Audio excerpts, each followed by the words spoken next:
My name is Stephanie Herman. I'm a new staff member with IWRC. So if you haven't met me before, it's nice to meet you. Um, we are here to have coffee and tea with Sammy Netherton, who is the director of the Certified Wildlife Rehabilitator program, which, as you probably all know by now, has had some recent changes. So our goal today is to give you a little bit of information about that program, and then also just spend a lot of time answering questions. We have some questions we gathered ahead of time, and then depending on how much time we have, we'll also answer questions that you put in the chat. But either way, feel free to put questions in the chat throughout the talk. I'll track them. And even if we don't get through all of them, we will send out a summary afterwards, which includes some answers to those questions we didn't get to.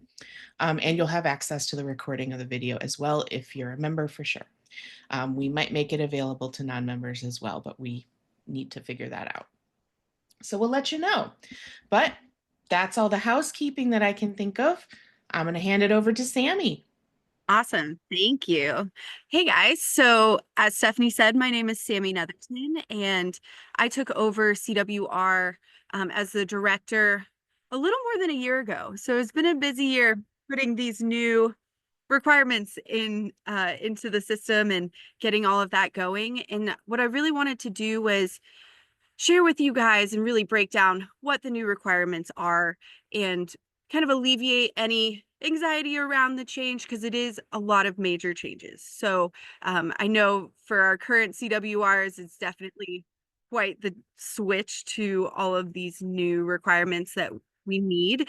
And so I would just like to answer some questions. We've gotten a lot of questions via email since we rolled out the new system, and we just thought it would be good to share with you guys in a tell-all today. So I am going to share my screen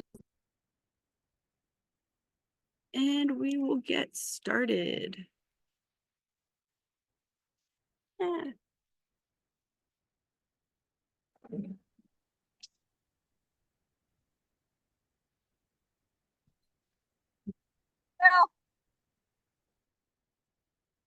It's not working.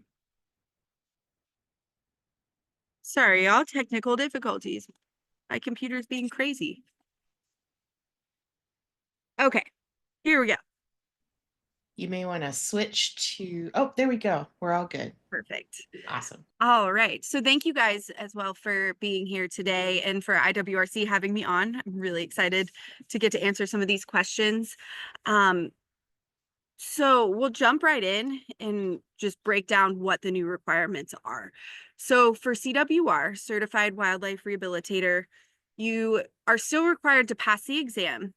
And then along with that, we require 50 hours of education across 13 different disciplines that we have mapped out for you, as well as proof of 5,000 hours of wildlife rehabilitation related experience.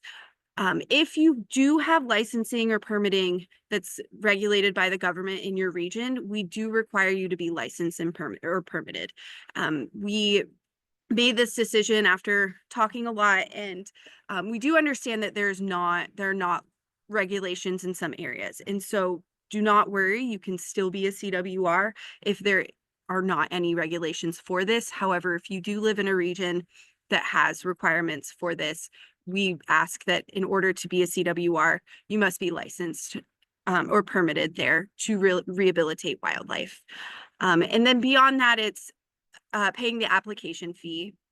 For AWR, Associate Wildlife Rehabilitator, this is our new program. So we've just introduced AWR about a little more than a month ago, and AWR has lighter restrictions and requirements so that newcomers to the field can still participate in certification, but that we have a differentiation between the two different programs. That way, those that have been rehabilitating for decades can be recognized for their work in the field. It also helps us to really further the field as a whole. It affects our ability to increase welfare for the animals, and it always raises the minimum standards for wildlife in our care. And so we are really excited about this, but this does come with a lot of questions, right? For AWR, you do still have to pass the CWR exam. It is the same exam between AWR and CWR. The exam itself is a bank of questions that are randomly selected, so no exam is exactly the same, but it is both exams are coming from the same bank of questions. And then through AWR, we do ask that you submit proof of 50 hours of education across the 13 required disciplines as well. And then, of course, pay the application fee. And so what you can see here is the major differences are the experience requirement and licensing requirement for CWR that AWR does not have. And so it makes AWR look more accessible. All right, we're gonna move along. Great. So before we break down the education requirements, I do want to thank all of our current CWRs that have been so patient through this process. It has been a lot of change, and I know it seemed like it came up so fast. So thank you guys so much. We have definitely run into a few speed bumps with glitches in the application online. And so we really appreciate you guys just totally sticking with us and supporting us, and also bringing to our attention when there are issues so that we can help resolve that before more people apply. So thank you guys so much. And so as we get into the requirements for education, these are the education requirements that are both for CWR and AWR. And you can see all of the listed disciplines that we have mapped out here, and there's a requirement of hours for each discipline. And so this kind of gives you a lot of leeway to really go out and get education that is across all of the major disciplines that apply to wildlife rehabilitation. When you attend an education event or take a course, anything like that, we do ask for proof of completion. And this can include a certificate of attendance, a transcript if it's a college course. You can also submit a receipt that's signed and dated by a representative from the event that you attended, as well as you could also use an email or a letter from the instructor or a representative from that education event to confirm your attendance and completion. So we give you a lot of options to be able to prove that you attended these education events. And typically with especially online courses and conferences and such, generally it's going to be a certificate of attendance. If you do not have proof that falls under these 4 categories that we've provided, you can reach out to me via email and I'm happy to work with you. We're pretty amenable. We try to, get everybody in as much as we can, especially if you're like, I took this course, I promise. So please don't worry too much. And education can be in many forms. We can have education at a conference, online courses, in-person courses. There are also associate degrees or higher for wildlife rehabilitation nowadays that you can take, as well as science, pre-vet, veterinary technician courses through colleges and universities. We can accept those as education as well. We will also allow education in areas of the ecology field and conservation field along with it. So we do typically look into those further just to ensure that they fully are applicable to the education for a wildlife rehabilitator, and it's something that you would use as a practicing wildlife rehabilitator. So one of the common questions we've gotten since rolling out the new requirements is, can you use education from the past? And the answer is yes. So if you took a class 15 years ago and you've been rehabilitating for 16 years, you can absolutely submit that class because that was information that contributed to your knowledge as a wildlife rehabilitator. We don't have any sort of limit as far as how far back education or experience goes. So keep that in mind. I will say more recent education is going to be easier for you to obtain proof for that, but we don't have any sort of hard line on what date you can't go back to for that.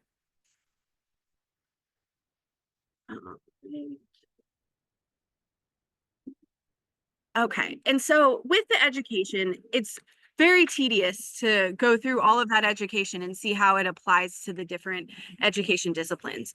And so what we've done is created an education field template. And you can see parts of this template here.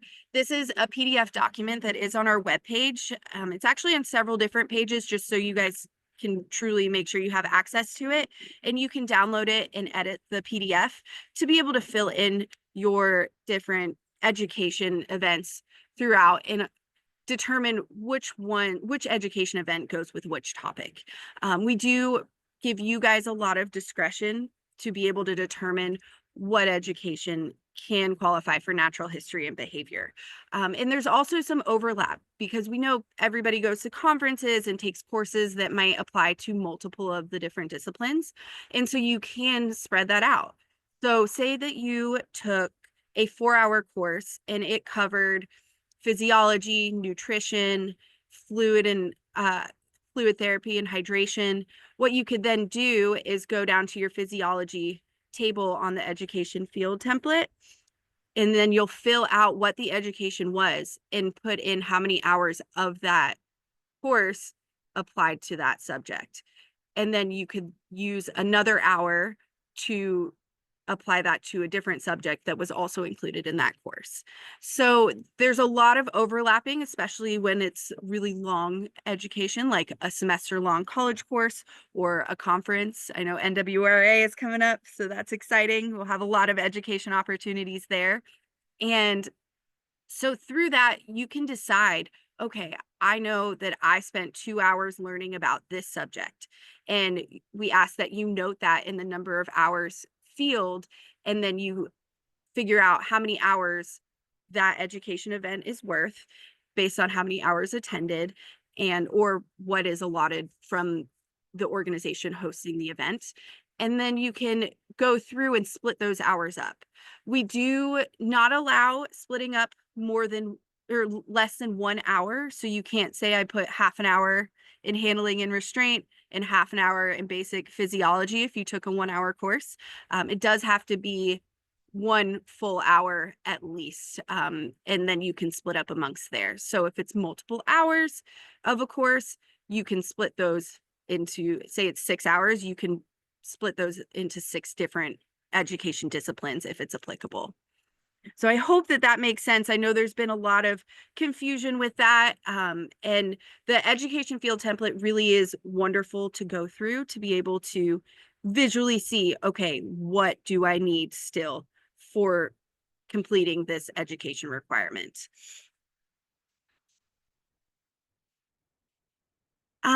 So we talked about that. There is an allowance for comparable experience. So presentation of a journal paper, instruction of a class, or instruction or publication of a paper. Those can be used as part of fulfilling your education requirement. However, we do require that at least 1 hour of each education discipline is some sort of course, conference, something like that, not just presentations or instruction or writing a paper.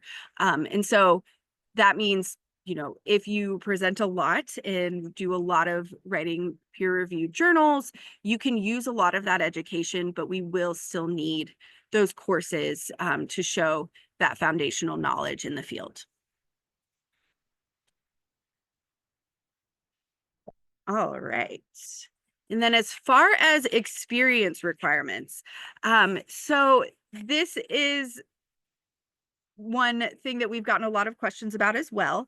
And again, you know, past experience is allowed. The goal is to get those who have been practicing in the field for a while and have significant experience to be certified. And so that means if you've been practicing for several years, that counts towards certification now.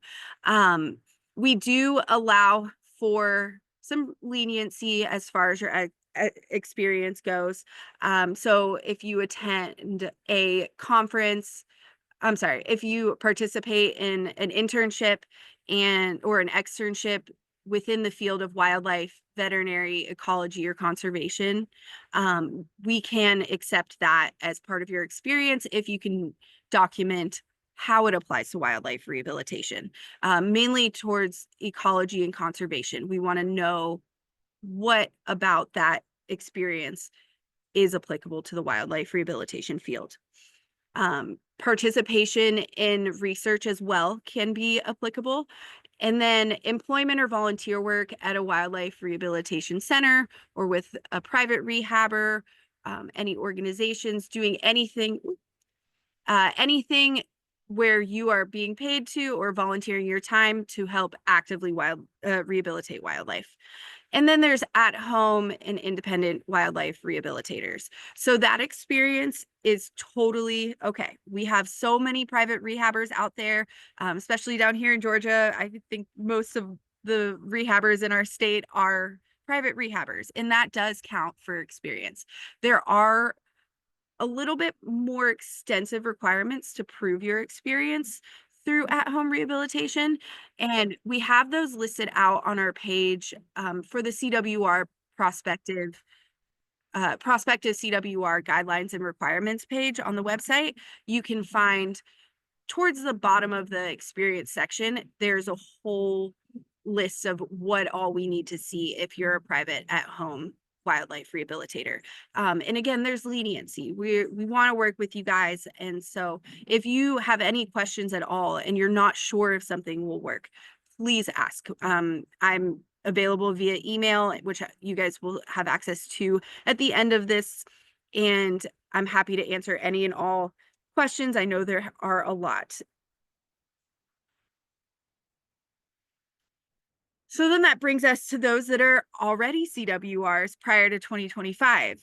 And all of those who have already been licensed or certified as a CWR up until January 1st, 2025, you are now considered transitioning CWRs. And so all of you have been moved to that category. You still have full CWR active status, and renewals are consistent. So the same as in the past, where you submit 16 hours of CE every 2-year period of certification to renew, that will continue on. Nothing has changed there. The difference is now we do require you to submit the additional requirements. However, you have 6 years to do so. So we have a deadline of December 31st, 2030, and we will require all CWRs that were certified prior to 2025 to submit all of the new requirements for education, experience, permitting, and licensing. You don't need to take the exam again or anything, but we will ask that you submit these requirements so that we can make sure everybody falls under the category of CWR or AWR appropriately.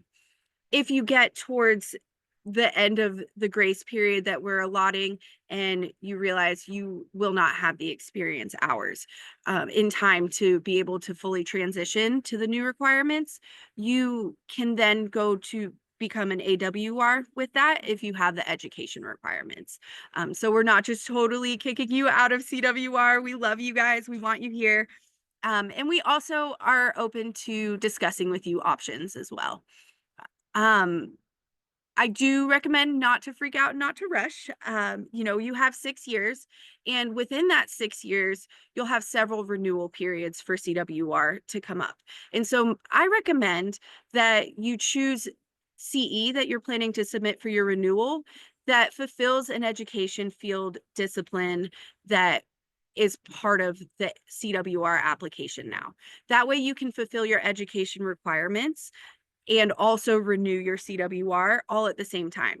So it's best to go through, see what education you have, what is applicable to the different education disciplines, and then from there, determine what CE you'd like to take over the next few years as you're trying to gather all your materials to fully transition to the new requirements.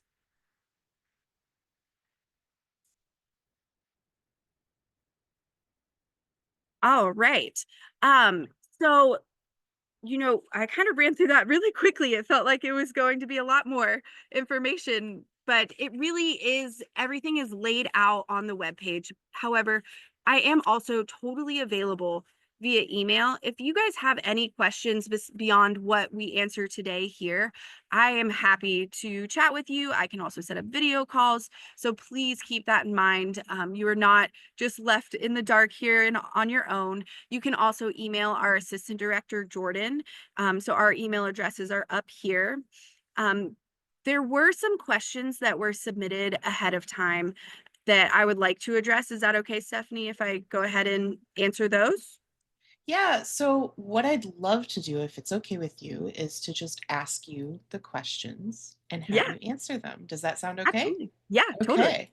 All right. And I've been keeping track of the questions as they've been coming up throughout the talk, but please, if you think of more, add them. And if Sammy is answering a question and there are related, like clarifying questions and things, we'll try to group things together as best we can.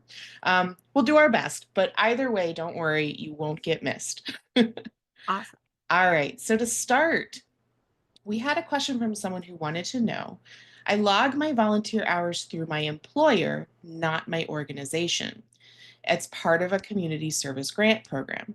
Do those hours still count towards the 5,000-hour requirement, and how do I report them?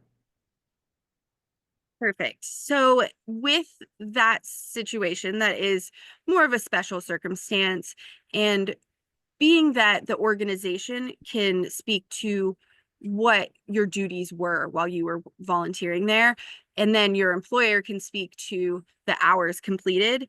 At that point, we would ask for a letter from both of them. So from the organization, whoever your direct supervisor is, if you can obtain a letter from them that documents what exactly you did in your time with them, duties performed, how it relates to wildlife rehabilitation.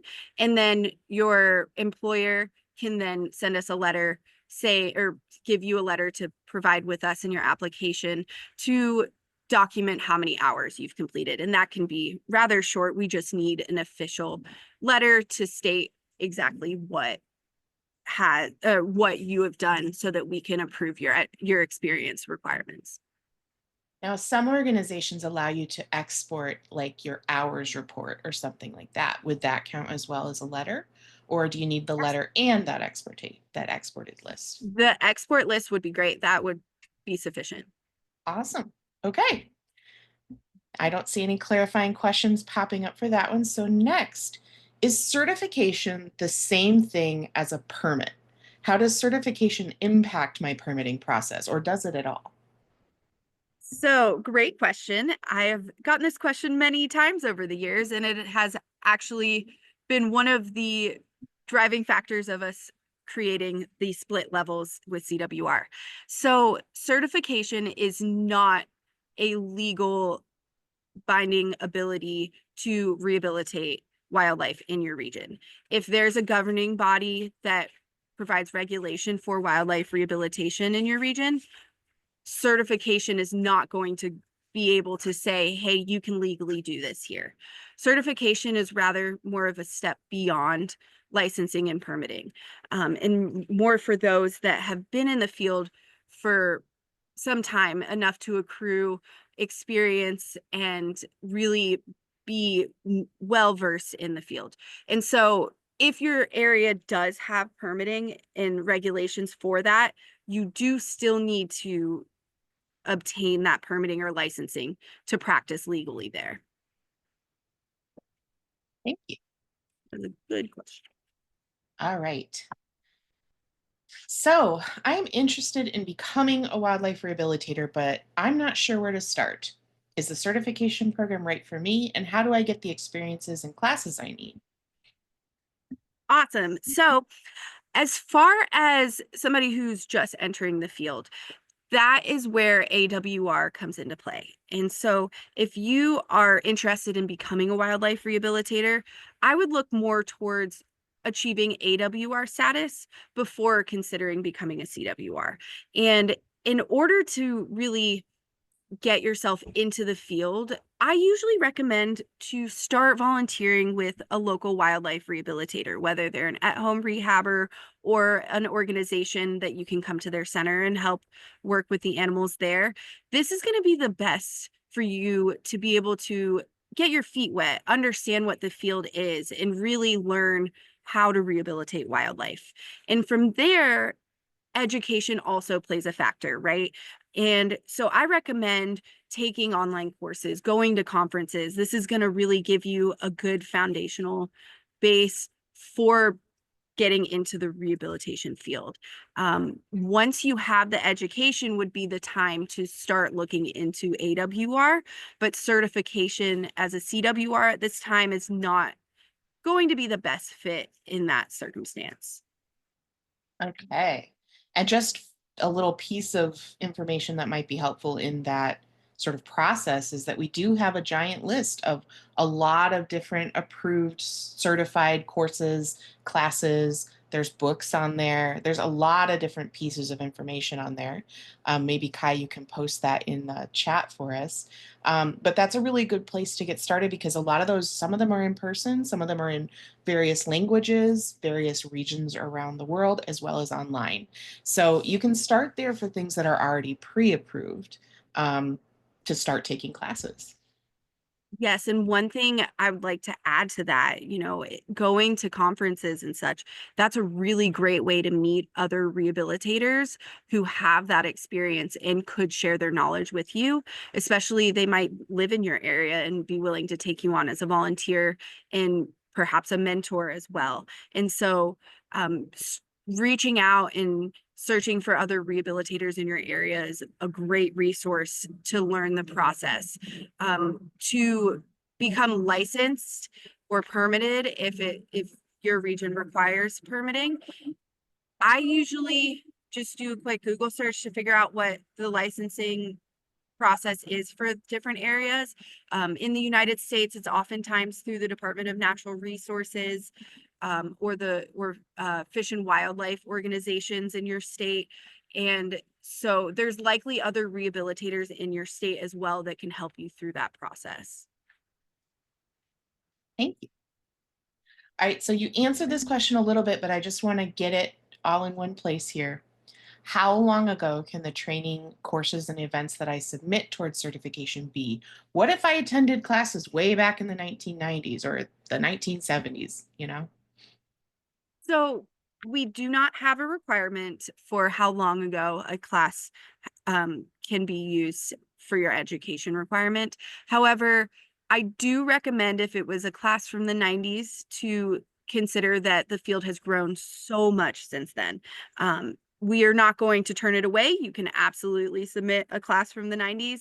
And if it's applicable to one of the education disciplines, we will accept it if you can provide proof. But I really like to, I'm a big fan of continuing education, especially with wildlife rehabilitation.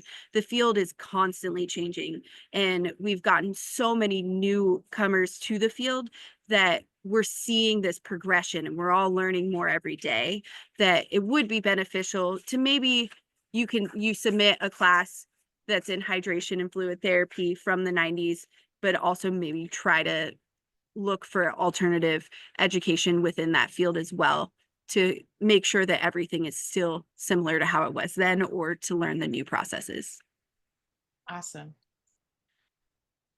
Okay. Okay, we're going to jump to a question a little bit later because it's related to something we just talked about. Um, Jesse asks in the comments, Oregon only allows one licensed rehabilitator per facility on each permit, and everyone's listed as a sub-permittee. Some places you can work in an organization and not be listed as a sub-permittee, but still be, employed and doing permitted covered work. How does that work with the permitting requirements if you aren't personally the holder of the permit that approves your work? Great question. So, in the application for CWR, there's actually an option that asks you, are you a licensed wildlife rehabilitator? And if you select no, there is a comment section for you to explain why you're not licensed. And that, if you fill in that reasoning and say, hey, I cannot be licensed because this person who I work under is the only person who's allowed to be licensed due to the regulations. That tells us, okay, so they do work there. They're a wildlife rehabilitator. They have this experience, and we would make an exception for cases like that. Similarly, there are some questions about what if I'm currently not doing permitted work but have held permits in the past? What if I'm in between jobs or in an administrative position that don't require a permit but still would benefit me to be a certified wildlife rehabilitator because of my experience? If I move orgs or change jobs and don't have a current permit for a period of time, will I lose my certification? And what if I retire from active practice but remain involved as a speaker, author, or other non animal care ways? So, those are a lot of different options in there, but I think they're all on the same topic. Yes, that is a lot to for us to explore in the future as we really get things moving with the new system. And as far as if you can keep your certification. You can. If you were licensed at one point and practicing, your certification is valid as long as you continue to renew and obtain CE, especially if you are teaching courses and things like that. That is a great way to prove that you are still involved in the field, and maintain your certification.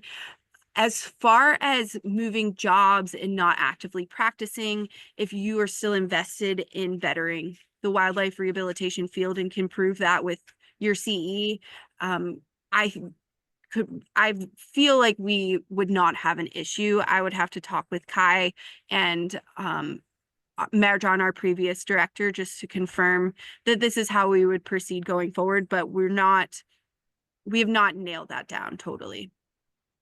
Okay. So essentially, right now, if you're in one of those situations, then probably if you're applying for certified wildlife rehabber, you would explain that. And then right now it's a little case by case. Yes. But hopefully we'll have some clarification coming out as we kind of explore these areas where things are not 100% fleshed out because there's so many options and exceptions out there. Is that sound right, Sammy? Yes. Okay, perfect. Thank you. All right. So we have another question from a longtime rehabilitator who doesn't have evidence of all their training, especially because a lot of it was taken a long time ago, or they didn't realize they were going to need to do this, even if it was recent training. They didn't realize they were going to need to do this, and they didn't collect the proper evidence. So how do they demonstrate their knowledge and their experience without necessarily retaking training that would be costly, take a lot of time and money, and be remedial for them? Sure, absolutely. So the first step would be to reach out to those that could attest to the experience that you completed in the past. Whether that was a director that was above you, a supervisor, see if there's anybody that's able to provide some sort of insight into your experience in the past. And then beyond that, if that's not something that you're able to track down, what I would recommend is emailing me and we can discuss the options, because I don't have a clear-cut answer what will happen. It just depends on how long you rehabilitated for. If you truly were in the field and can provide evidence that you are experienced, we're not going to turn you away just point blank because you have that experience from so long ago. As far as the education requirement, this goes back to the question a few questions ago, where I would recommend taking some newer classes if you're still active in the field and practicing, or teaching as well, so that you can keep up with what has progressed, what has changed, just to educate on the new circumstances. And just to expand on that a little bit, because something you brought up earlier was that if you're currently an active CWR and you're worried about meeting that 50-hour education requirement, you have so much time and you do have a required number of continuing education credits that you would have had to submit anyway. And that those continuing education requirements and some of the reason we gave you so much time was because with 16 hours every 2 years, you can meet that 50-hour requirement. So if you just choose what topics you're pursuing that continuing education in carefully, you're likely to be able to meet that 50-hour requirement by the time it's required, right? Yes, that's correct. Okay. All right. Okay, similar question, which I think we just answered, but just to be clear, I'm an experienced wildlife rehabilitator, but I'm not currently practicing. Is there any reason I can't become fully certified since my experience is historical? Which we talked about being, it's okay if your experience is historical. We're going to ask you for some, you know, evidence of your experience and your education. If you're still active in the community, even if you're not currently practicing, especially if you used to hold a permit, then we should be able to work with you, but you'll need to explain that situation and it'll be individual, right? Yes, that's correct. Okay, cool. Okay, I'm gonna skip this one because I think it's a good like discussion point as opposed to having a clear answer. Okay. And we'll come back to it. So the next one is, how do I meet all of the different topic requirements if IWRC doesn't have classes on all of them? All right. So, the classes that you are taking for to meet the education requirement do not all need to be taken through the IWRC. It's great if you take some of their classes, especially if you're just starting out. The basic wildlife rehabilitation course is wonderful. And there are many other courses that will help contribute to completing the education discipline requirement. However, I do encourage you to look into all of the other resources that we have out there for education events. I know Stephanie mentioned earlier that we have a list on our webpage of pre-approved CE, and that whole list has been building for years. Really, since we began in 2007, we've been developing this list so that you guys can have access to finding education events all over the place that are also in different avenues. So some of them are online courses, some things are in-person workshop, conferences, anything that is education related. We have a growing list. It's constantly, I think every month I add more to that list. It's on the webpage. And so I do encourage you to explore that and see what education you are missing from the disciplines and gear towards trying to take education within the other disciplines that you're trying to fill out. And related to that, what would someone do if they were taking a course or looking at taking a course and they think it should count, but it's not on the continuing education list right now? So on our webpage, we have a CE pre-approval form, and that form is for instances like that. So you can go in and fill out that application, and it will be sent to us at CWR. We'll look it over. If we think it is acceptable and approved on our end, we'll let you know. And then we will also add it to our approved CE list, which is great because then you are allowing for access to in knowledge of this education event for anybody else who may visit our site. Awesome. So there's another question about how college classes count towards these requirements. So how do they count? And also, are there certain grades necessary for a class to count? I'll touch on the grades first. So if the institution you're taking the classes through consider it a passing grade, we will consider it a passing grade on our end as well. So an F is not going to count. But I hope you were not submitting that. But yeah, if the institution accepts it as passing, on our end, it is passing as well. But there's not an exact answer for how many hours each class counts for. Typically, if you are taking a college course, it's going to touch on many of the different education disciplines that we have set out to be required. And what I would do is sit down and think about how much time did you spend on each subject that you want to apply that course to. So if you feel like you spent a week long period on nutrition, and this can be any nutrition that really is applicable to wildlife, and then you can probably you would totally fulfill the nutrition requirement there. But say you also had, a whole month on just basic wildlife rehabilitation. You'd have to kind of look at the syllabus, determine what you actually spent time on. Did this course cover this subject, and how much time was spent? And a lot of this is going off of the honor code. We give a lot of grace there, and we do look into courses that we have not heard of before just to ensure that it's totally applicable. And so when you complete your application and we are checking through the education field template, we'll go through and see, okay, I don't know what this course is. Let me go do some research. And we might ask for a syllabus from you, as well as we will require a transcript just to show what courses you took and the grades. But I don't have an exact answer, unfortunately, on how many hours each course is worth. I hope that makes sense as to why we don't have the answer, but we will work with you. And if you have any questions about a specific course and you want to email me the syllabus, I'm happy to break that down and help answer that for you. Yeah, I think that's a helpful clarification. All right, so the next question is, do wildlife rehab bulletin articles count, or that I've written count, or do only research journal articles? And I want to clarify one thing before we jump in. The NWRA Wildlife Rehab Bulletin is a peer-reviewed journal. So it would count. So would IWRC's journal, right? The Journal of Wildlife Rehabilitation. So those two would count because they're peer-reviewed. But just in general, like maybe someone wrote an article for their state rehab journal or something like that. How does that count?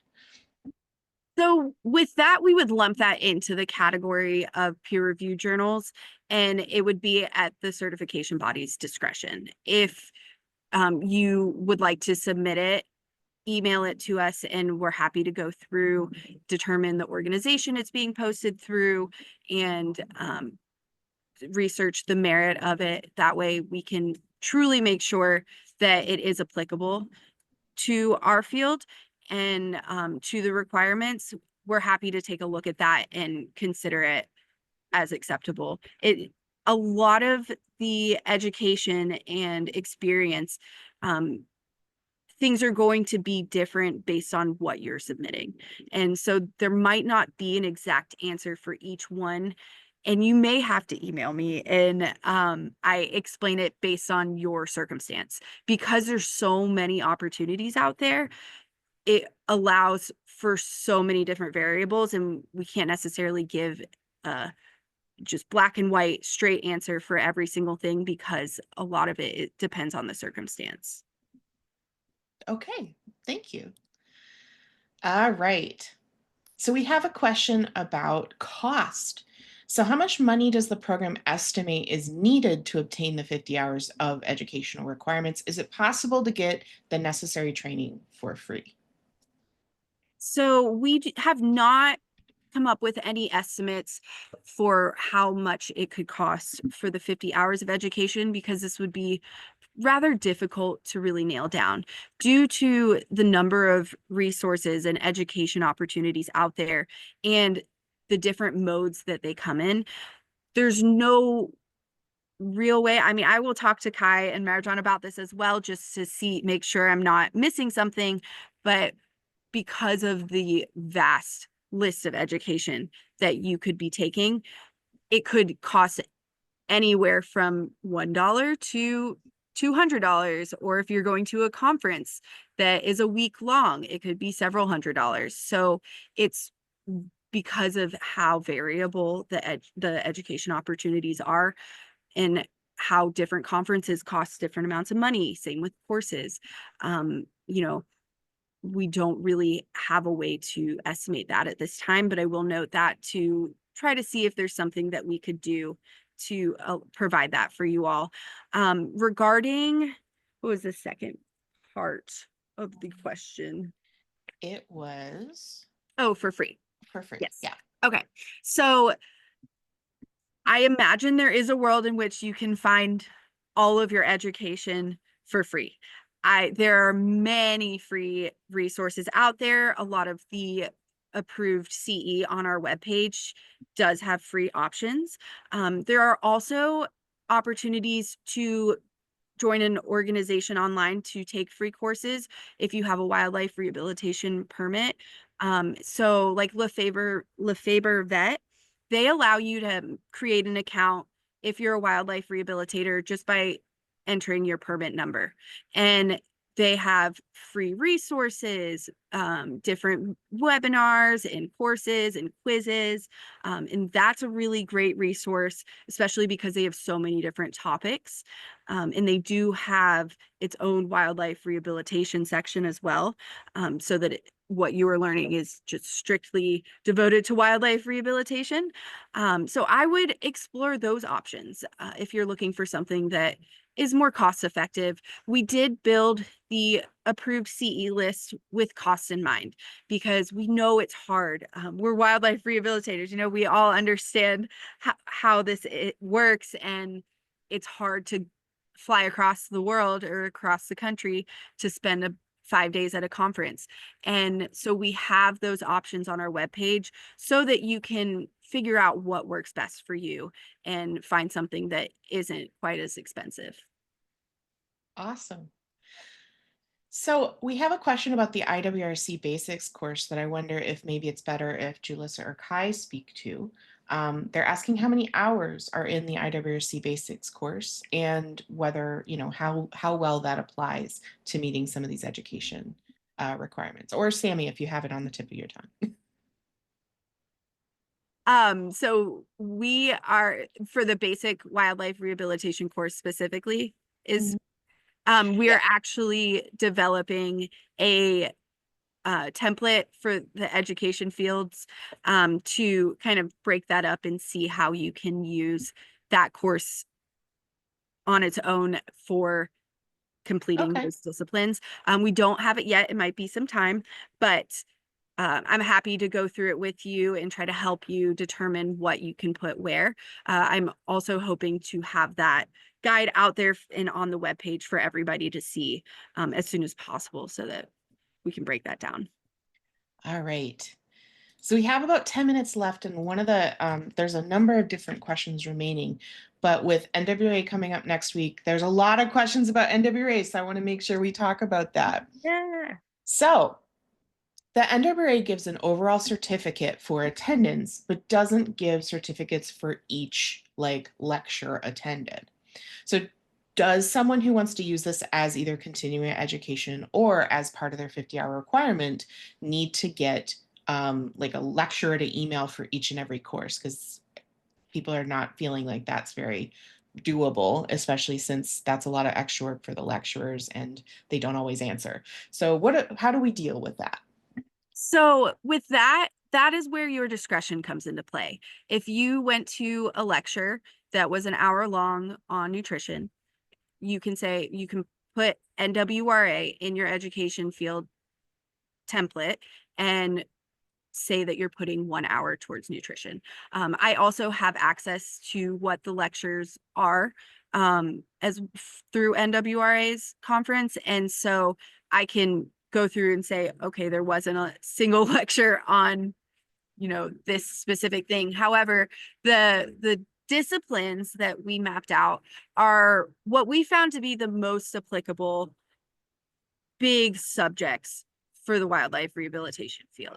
And generally, you're going to learn something that applies to all of those subjects in a number of classes or lectures. Even if it's just an hour-long lecture, it might apply to 7 different disciplines that we provide. And so it's up to your discretion. If you feel like you went to this lecture and learned for an hour about a specific discipline, you can put it in your education field template, and we kind of leave that discretion up to you. We might have questions about that if we so for say you tell me you spent 10 hours on hydration in the basic wildlife rehabilitation course. I will probably ask Kai, hey, is there really 10 hours of content on fluid hydration within that course? Because we want to make sure it is as streamlined as possible, but also that what you're submitting makes sense for the requirements. Okay. So would it be appropriate when we report our NWRA attendance as continuing education or as part of this education requirement, um, we provide that certificate that we attended? Is it necessary to include something like the names of the talks we're going to and who they were given to? Is that the kind of information we're looking at? Yes. So let me back up here. Is my screen? Yes, it is still Yes, sharing. it is. So Yes. um within the education field template, what you would do is you would write NWRA under NWRA conference, or you can write NWRA under title, but under title of education is where you would write the title of the lecture. And that way we have, okay, they went to NWRA, they went to a lecture on this. This is how long the lecture was for the number of hours. Okay. So Or you if don't you, have to get a signature from every lecturer, guys. correct, Because this correct. has been answered or asked several times. So just to make sure Yes, it's perfectly clear, you do not have to get individual confirmation from every single lecturer, future or past. yes. Okay, fantastic. Okay, let me see if there's anything else NWA related here. I bet it relieves a lot of stress. I would not want to try to do that myself.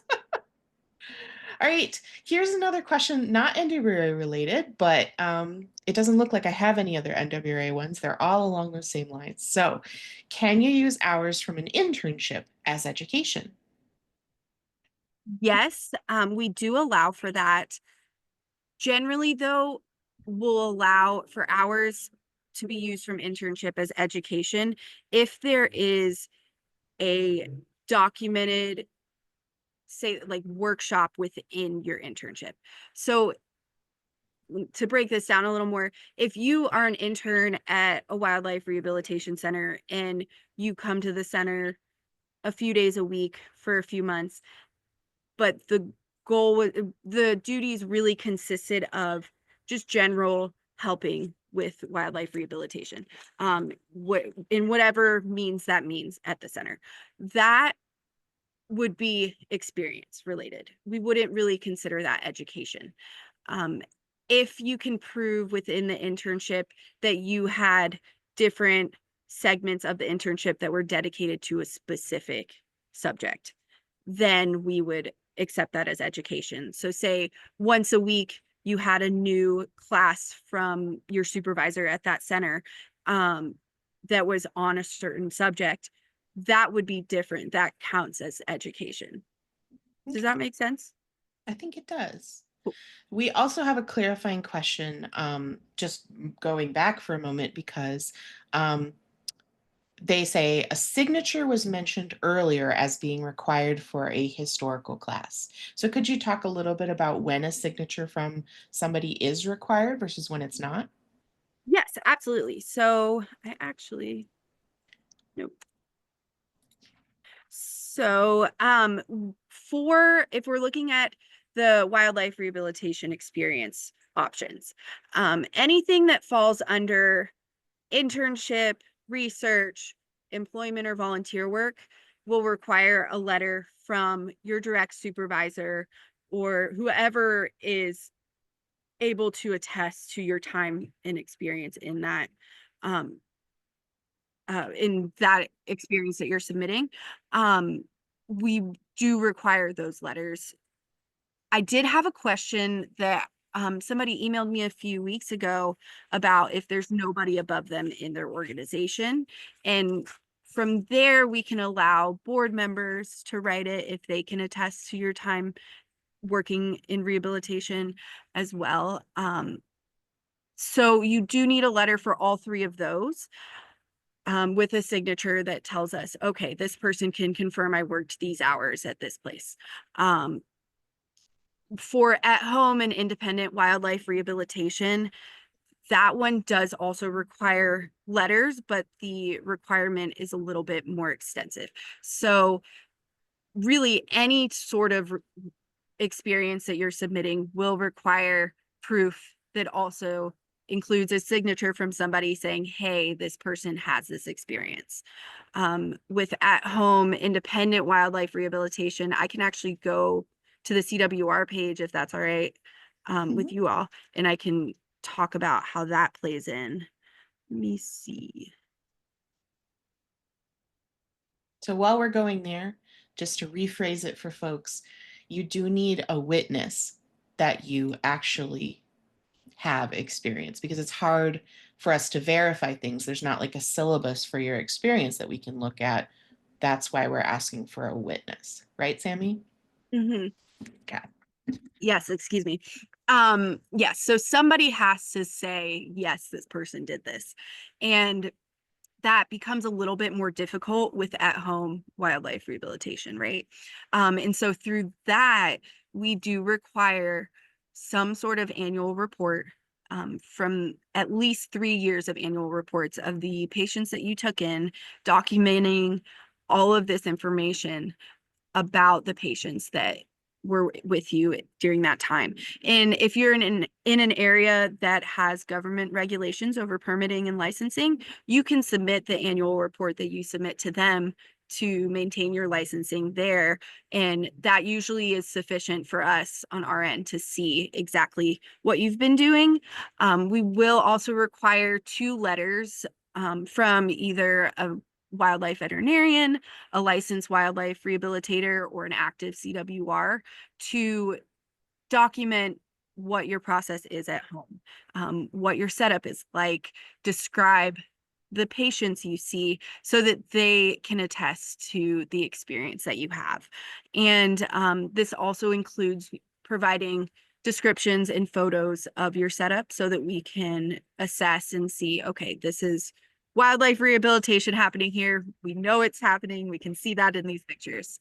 Um, I hope that that makes sense. It is a lot of, you have to go to somebody to get a letter, which is a little bit more time consuming. And I do realize that these requirements have, are extensive, and the application is really extensive now. And so, thank you for your patience on all of that. And I hope that through this talk, things make a little bit more sense to all of you.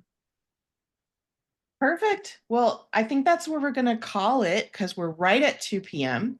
So thank you everybody for joining. A reminder that the recording will be available definitely for members and probably for everyone else. We just have to confirm a couple things to do that.